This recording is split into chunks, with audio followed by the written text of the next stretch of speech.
Page 607, number 14, we have the cotangent of the inverse sine of -1/2. You start with the innermost parentheses again because of PEMDAS. I can't use the intervals because these are two different trig functions, so it doesn't work.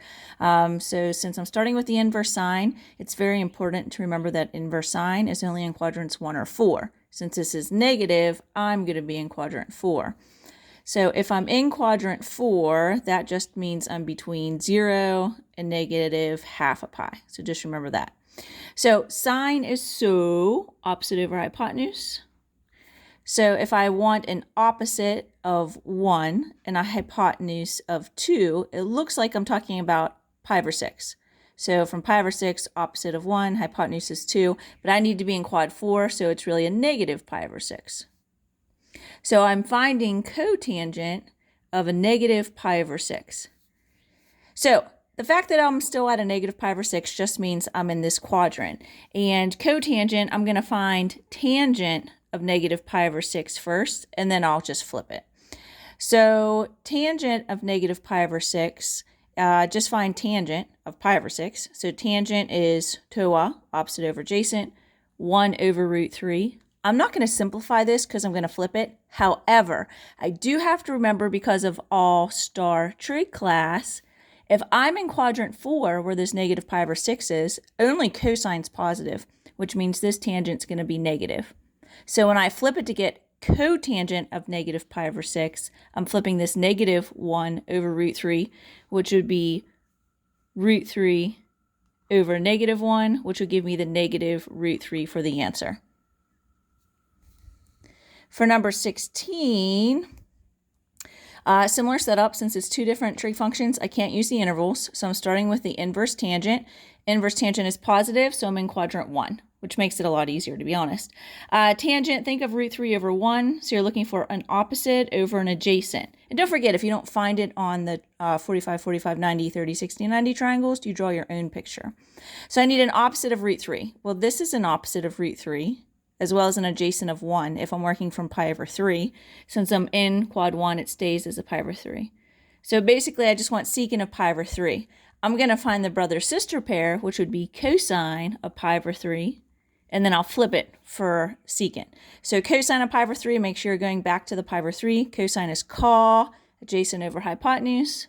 When I flip it, I get 2 for secant. Number 20, a lot of you are asking about number 20. So first off, different trig functions, can't use the intervals. Cosine is negative. Cosine can only be in quadrants 1 or 2. Since it's negative, I'm specifically in 2. So again, what that means, if I'm in quad 2, is I'm between pi and 1/2 pi. That's where I have to be. So cosine is co, adjacent, hypotenuse.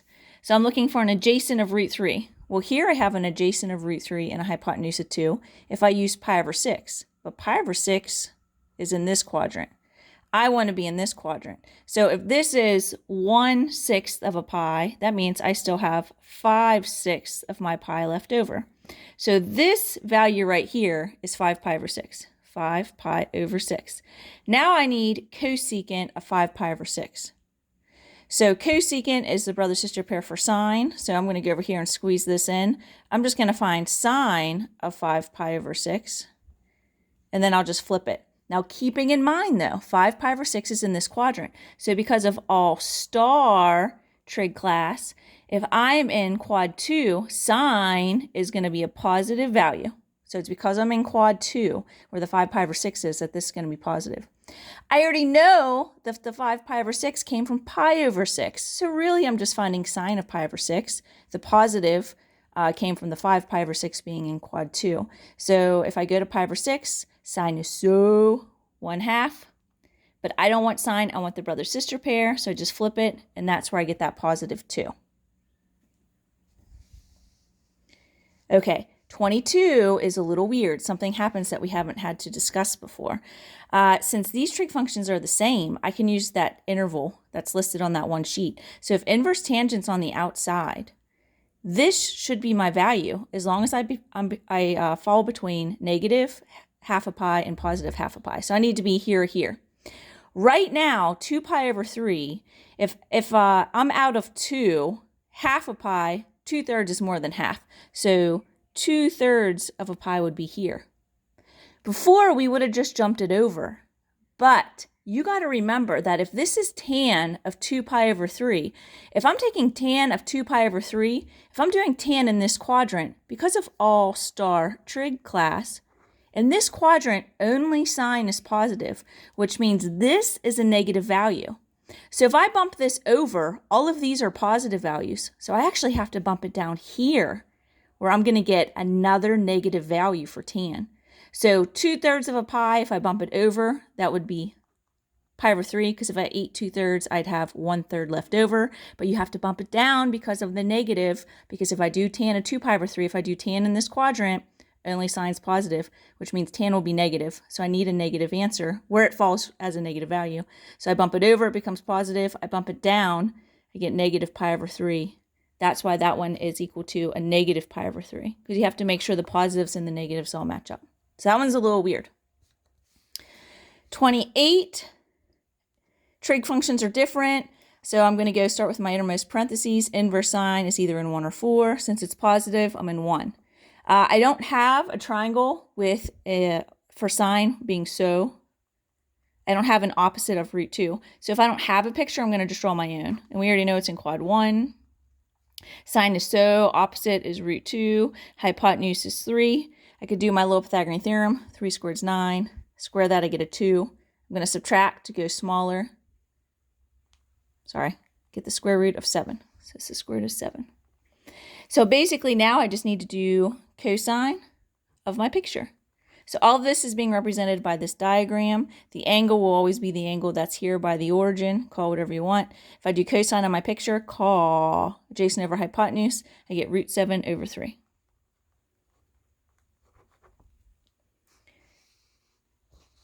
For 42, I'm going to have to move that sheet. Sorry, I was trying to make it so it wasn't so,